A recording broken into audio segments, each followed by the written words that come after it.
El análisis más objetivo de la realidad local, zonal y nacional. Opinión, crítica, editoriales con enfoque veraz. Esta es la columna de Eduardo Manolito Rivas. Periodismo objetivo.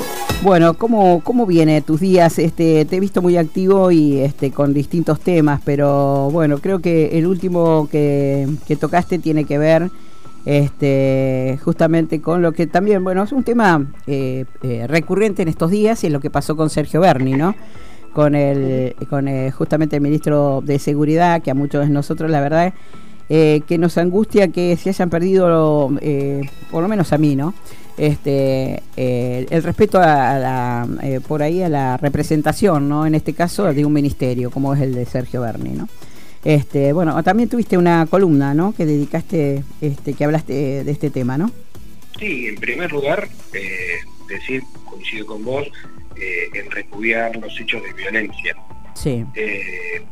Pero la realidad me parece que si nosotros nos quedamos en el hecho de violencia, estamos viendo la consecuencia y no estamos viendo las causas del problema. Y las causas del problema son que las instituciones gubernamentales, la política, los políticos, no logran dar respuestas a los problemas de la ciudadanía y pareciera que estuvieran discutiendo sus propios problemas, que están bastante alejados de los problemas de los vecinos. Sí. Respecto al caso puntual de lo de Sergio Berni, se pueden analizar muchísimas cosas. Se pueden analizar desde que no había policía bonaerense, más allá de que jurisdiccionalmente estaba en el límite, sí.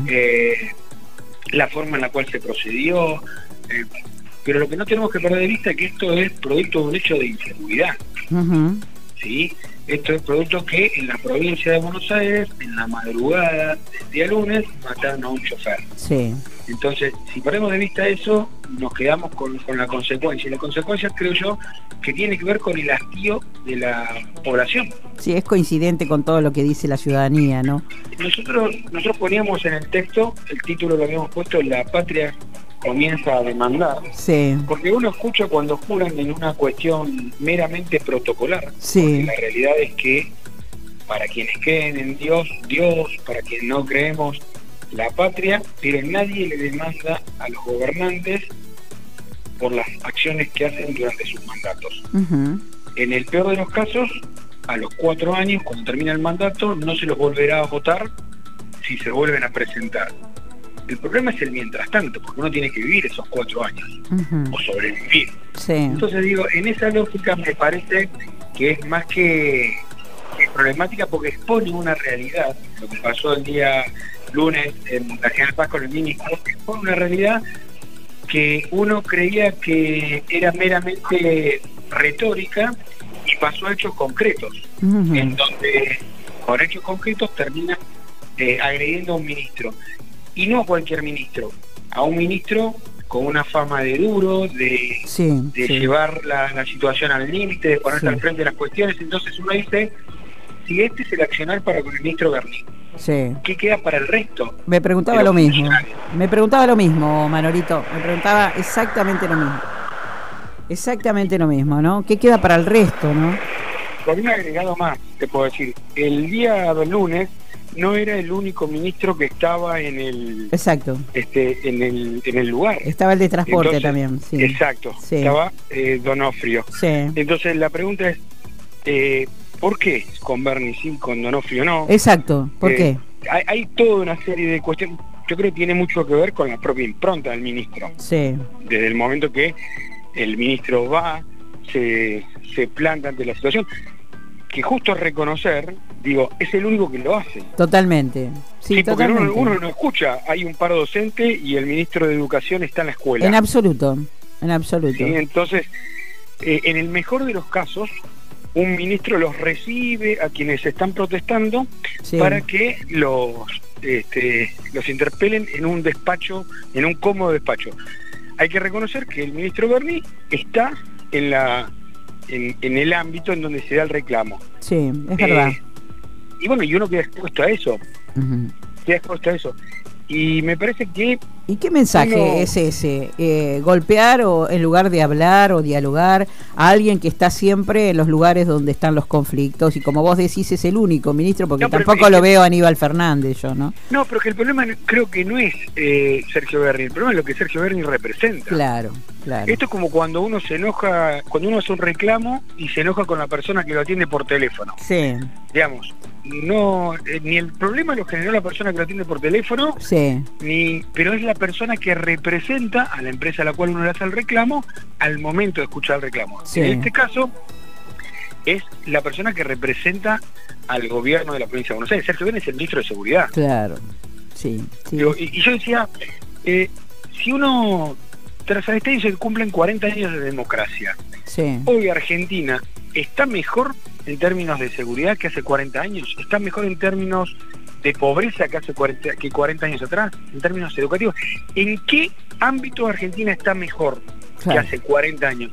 Yo decía te diría que en fútbol. Hoy tenemos 2 mundiales más que hace 40 años y pocas cuestiones más. Pocas cuestiones más. Entonces, porque digo, uno se enoja, y vuelvo a lo anterior, uno tiene que condenar la violencia como un método de solución de problemas, pero uno tiene que entender el hastío social y que a veces no se puede contener y conducir el reclamo, porque a veces la gente está hastiada y cuando no encuentra respuesta 1, 2, 3, infinidad de veces. Digamos que en este aspecto Sergio fue el pato de la boda de este gobierno. Digamos que recibió él lo que la gente siente por lo que está pasando con la gestión de este gobierno. Y yo creo que Berni tiene varios inconvenientes en situaciones como esta. Primero, es una figura conocida. Si yo te pongo cinco fotos arriba de la mesa y te pregunto cuál es el ministro de Transporte de la provincia de Buenos Aires... No, desconocen.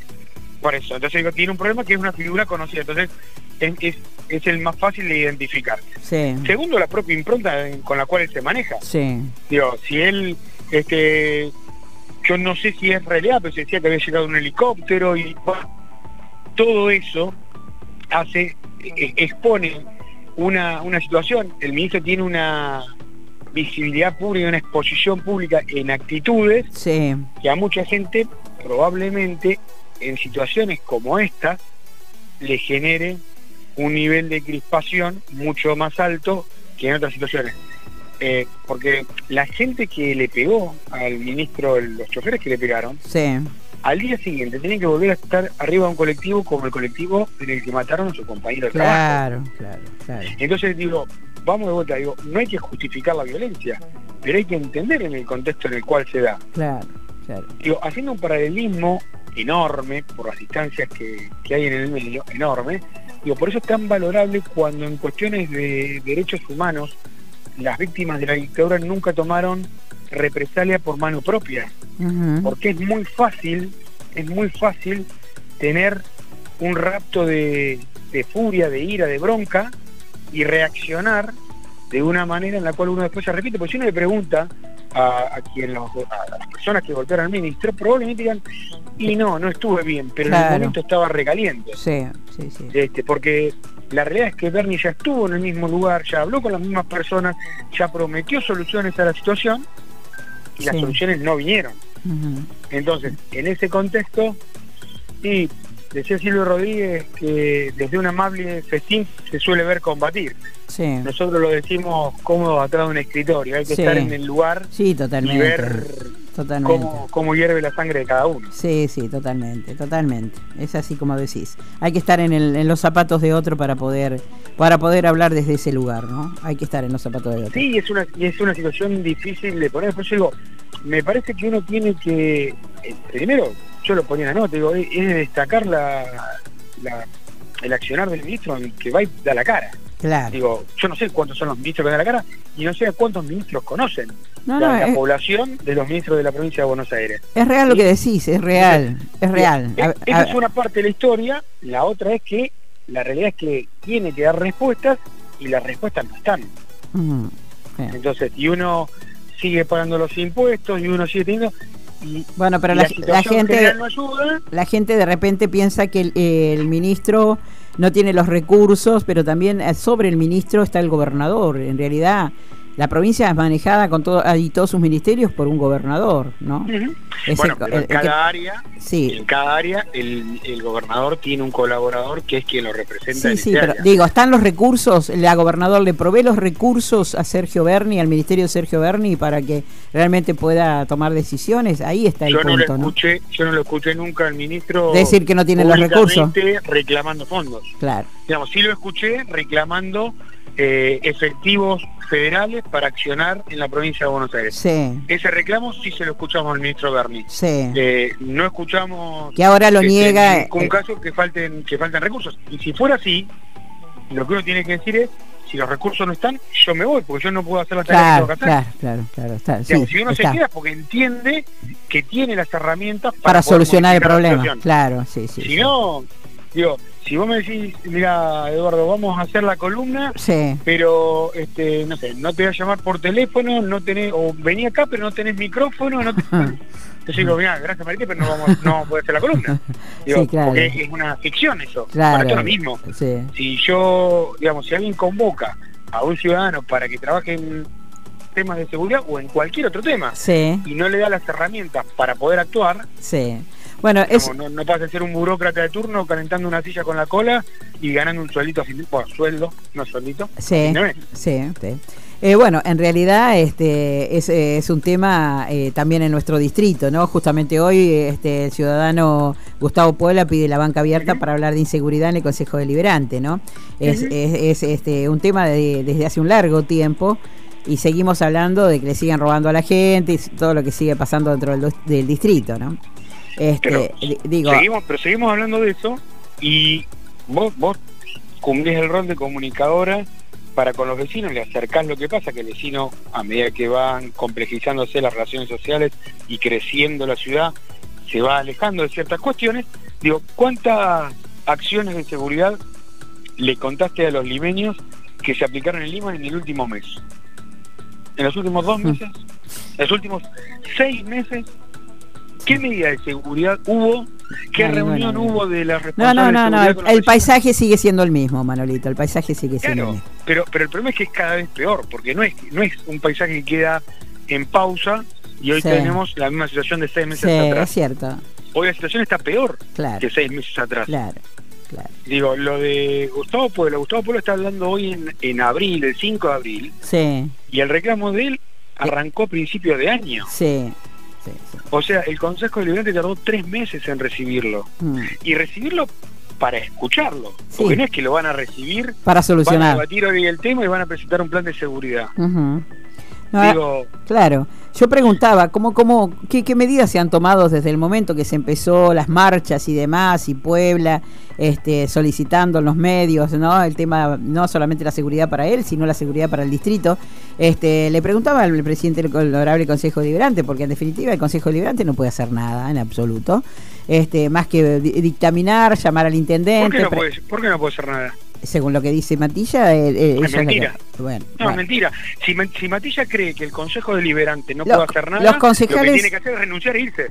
Pero está cobrando un sueldo para no hacer nada. Los concejales están para legislar, o sea, pueden armar un proyecto, pueden tirar ideas, pero y de ahí, a partir de las acciones, no las tienen los concejales, Manolito. No, quien ejecuta la norma es el intendente. El problema es... Pero hay proyectos que tanto la oposición como el PJ han presentado, que se lo preguntaba a Matilla ayer, y que no se han ejecutado y llevan un largo tiempo, que por ahí viene a paliar situaciones. ¿Cómo? Fueron sancionados como ordenanza y el intendente no los aplica. Claro, dice que fueron sancionados, y que lo ha dicho también el Marcelo Maskin aquí en el aire, ¿no? Leandro Matilla es abogado, él sabe, y si no sabe le regalaron el título, él sabe que cuando en un sistema republicano de equilibrio de poderes, él como representante del deliberativo, si el Ejecutivo no cumple una ordenanza, se puede presentar y se debe presentar ante la justicia para reclamar la aplicación de su ordenanza. Decir que no se puede hacer nada es lo más fácil. No dijo directamente no se puede hacer nada. Lo que ellos dicen que presentaron los proyectos, algunas cosas, por ejemplo, mencionó que de repente, bueno, apareció un secretario que no sabemos dónde está, de seguridad de la DPU. El subsecretario. El subsecretario, porque no tuve la oportunidad hasta ahora de hablar con él, no sé si tampoco lo veo en otros medios, ¿no? De dónde se toman las directivas justamente de la DPU hoy, que era lo que pedía Puebla, la prevención más que nada. Puebla pedía justamente la seguridad. Marité, perdona, digo, porque estamos en la misma línea de lo que hablábamos el otro día cuando yo pedí hablar con vos por el tema de lo que dijo Matilla. Sí, que dijo Morino. A las cosas hay que llamarlas por su nombre, digo, y Matilla tiene la responsabilidad de no mentirle a los vecinos, y le está mintiendo a los vecinos, porque cuando hubo que convocar al intendente municipal para que hablara de seguridad, y le mandaron un papelito cortito con lo que era un programa supuesto de creo que se estaba haciendo en seguridad, Matilla dijo que con eso alcanzaba y que no era necesario citar al intendente. Entonces, mira, yo el otro día lo decía cuando hablaba de Morino, Matilla tiene el mismo problema que Morino, tiene un problema matemático, tiene muchas canastas y poco huevo. Entonces, él quiere mostrarse crítico del intendente, pero no quiere ir contra el intendente porque tiene sus costos ir contra el intendente. Porque si él cree sinceramente lo de la seguridad, y de hecho el interbloque de Juntos presentó un proyecto para interpelar al intendente, ¿por qué no da los votos? Al interbloque de Juntos no le alcanzan los votos para interpelar al intendente. No le alcanza. Hoy quien está en el medio para hacer el clivaje de ida y vuelta entre los bloques son los 3 votos del bloque peronista. Sí. ¿Por qué no dan los votos para interpelar al intendente y lo sientan acá para que dé explicaciones de seguridad? Sí. Porque no tiene los huevos para hacerlo. Sí, porque no tiene el coraje para hacerlo. Entonces se escuda en decir que no puede hacer nada. Es mentira que Matilla no puede hacer nada. A Matilla le leyeron, porque ni siquiera fue alguien del Consejo de la Secretaría de Seguridad a decirle al Consejo Deliberante, le leyeron 6 hojitas contándole cuál era la situación de seguridad en Zárate. Y el plan. Le mintieron a los vecinos y a los concejales, porque después el intendente dio datos que se contrariaban contra ese reporte. ¿No era que iban a pedir un proyecto a la universidad, no me acuerdo a qué universidad era ya? Eso lo dijo en la apertura de sesiones. Claro. Que en 15 días iban a firmar un acuerdo con la Universidad de Quilmes. Sí. Eso fue el 1 de enero. Sí. Yo no soy muy bueno en matemáticas, pero me parece que el 1 de marzo. Yo no soy muy bueno en matemáticas, pero me parece que del 1 de marzo a hoy 5 de abril pasaron más de 10 a 15 días. Y no se hizo nada. Lo único que hizo fue una reunión con Marcelo Saín. Marcelo Saín fue ministro de Seguridad de Santa Fe. Sabemos cuál es la consecuencia que tiene Santa Fe de accionar en seguridad en los últimos años, que es el especialista que fue a Zárate para charlar. Pero volviendo a lo anterior, hay medidas para hacer. Es cierto que no pueden salir a ejecutar algo, porque eso es el departamento ejecutivo. Pero el Consejo Deliberante tiene mucho para hacer. Claro, pero en otros distritos, pero lo citan las autoridades, van y dan explicaciones. ¿Qué explicaciones le pidió Matilla? Me los confundo porque tienen el mismo accionar. Digamos, Matilla y Morino tienen el mismo accionar. ¿Qué explicaciones le pidieron al intendente de seguridad? ¿Por qué no lo citan? ¿Por qué no lo llaman a una sesión a las 8 de la noche? No a las 9 de la mañana cuando todo el mundo trabaja, a las 8 de la noche y en un lugar público. En un gimnasio de un club. Pero vos sabés que no lo va eso. Para que pero ¿quién lo hace a eso? Y menos en un año de campaña, Manolito. Entonces vamos a volver no lo hace en ningún distrito. Bueno, pero entonces vamos a volver a darnos cuenta que la realidad no es que no se pueda hacer nada, no se quiere hacer nada. Claro. Y a los vecinos hay que decirles la verdad. Sí, mientras tanto estamos en el medio. Alguien me decía en estos días, todo está dado vuelta, tan dado vuelta que nadie hace nada, ¿no? Es como que estamos en un estado catatónico, por decirlo de alguna manera, Manolito. En todos los aspectos, te digo, ¿no? Y no hay ninguna intervención destacada, como bien lo decías vos. Si tengo que destacar algo, no lo puedo hacer, por ejemplo, ¿no? Pues no ha cambiado nada, no cambia nada, ¿no? Se habla para que no se cambie directamente. Pero por eso digo, vamos a ejemplos concretos. En el Consejo Deliberante presentaron en febrero un informe de seguridad que después el intendente dijo datos contrarios a lo que decía ese informe. Sí. Y habían pedido la interpelación del intendente. Y el Frente de Todos, en sus más variadas versiones, desde Nuevo Zárate a Lima en Movimiento, no dio los votos para interpelar al intendente. Sí, creo que esta es ya en otro momento también se ha intentado interpelarlo y tampoco nunca alcanzaban los votos para que dieran la interpelación, ¿no? Pero es bueno, curioso, que en definitiva se le pone un nombre tan destacado y interpelación, que en realidad es el intendente justamente llegando al honorable Consejo Deliberante, haciéndolo participativo de todas los proyectos, las ideas y las soluciones que va a dar a toda la problemática, ¿no? La interpelación parece que fuera un título tan drástico, ¿no? Interpelación. ¿No? Pero ¿sabes cuál es el problema, Marité? ¿Sabes cuál es el problema? ¿Sabes cuál es la cuestión particular de la interpelación? Es que hay un ida y vuelta. Cuando el intendente va al Consejo Deliberante a abrir el periodo de sesiones ordinarias, y lo dijo Matilla cuando una vecina gritó, es unidireccional. El intendente habla y todos se escuchan, y nadie puede interactuar con el intendente. Claro. En la interpelación hay interacción con el intendente. Claro, sí, lo sé. Entonces, la diferencia no es que el intendente vaya a hablar, sino que el intendente dé respuestas a las preguntas de los concejales, que en última instancia son las preguntas de los vecinos, porque los concejales representan a los vecinos. Dar cuenta de su actividad, ¿no? Dar cuenta de lo que hace. Eso es la interpelación y que puedan preguntarle. Bueno, pero pasó en la Cámara, Rossi, se quejaban justamente los diputados porque no pudieron preguntarle nada a Rossi, hizo un monólogo, ¿no? Justamente porque hace unos días. Las preguntas van por escrito con anticipación y no se someten al ida y vuelta. Pero a ver, cuando uno está tranquilo, nosotros lo hemos destacado en estas charlas que tenemos nosotros. Ni yo te aviso de qué voy a hablar, ni yo vos tampoco. me decís de qué me vas a hablar, ni me te voy a preguntar tal o cual cosa, o yo te pido preguntarme tal o cual cosa. Hablamos y opinamos sobre los temas que hablar. Esto mismo se trataría la reunión del Consejo Deliberante, en donde le pueden decir al intendente: disculpe, intendente, usted dice que tienen, o su secretario de seguridad dijo que tiene 5 patrulleros. ¿Cómo hace para trabajar con 5 patrulleros la cuestión de la seguridad? Bueno, y ahí el intendente dirá: no puedo hacer nada, puedo hacer poco, hago esto. Digo, ese ida y vuelta, cuando uno tiene la tranquilidad de conciencia de poder dar respuestas y de que cuando uno no sabe algo decir no sé, no tiene problema en hablar, como decíamos en el barrio, a calzón quitado. Uno habla. Dice, esto no sé, y esto déjame que averiguo. No tiene por qué saber. Sería todo mucho más fácil, ¿no? Sería un poco más fácil, ¿no? Más transparente. Sí, totalmente. Fundamentalmente más transparente. Porque en última instancia, en todo esto, hay dos cosas que están en juego que para cualquier ciudadano que vive en un país capitalista como Argentina son sumamente importantes. La vida y la propiedad. Totalmente. Porque uno pone plata en el municipio, pone plata en el gobierno y espera que el gobierno le devuelva ciertas prestaciones. Hoy no se las devuelve. Y producto de eso que no se devuelve por parte del gobierno, los ladrones se quedan con el dinero y con la vida de los ciudadanos. Entonces, en ese contexto, la situación es grave y es compleja y requiere del involucramiento de todos, pero del involucramiento decidido y honesto. Si arrancamos diciendo, como dijo Matilla, no podemos hacer nada... él en realidad no es textual lo que dijo. Yo digo, no pueden hacer nada el Consejo Deliberante porque ellos legislan, pueden hacer proyectos, pueden presentar, pero no es demasiado en respuesta de la ejecución que hay que darle a esto, ¿no? Porque en definitiva hay que ejecutar, no se puede esperar más. No se puede seguir haciendo papeles, ni discusiones, ni banca abierta.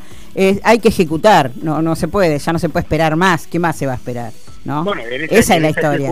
No exactamente. Cuando no ejecutan, uno tiene la obligación como funcionario público de presentarse ante la justicia. Matilla, te digo, decir, hagan esto.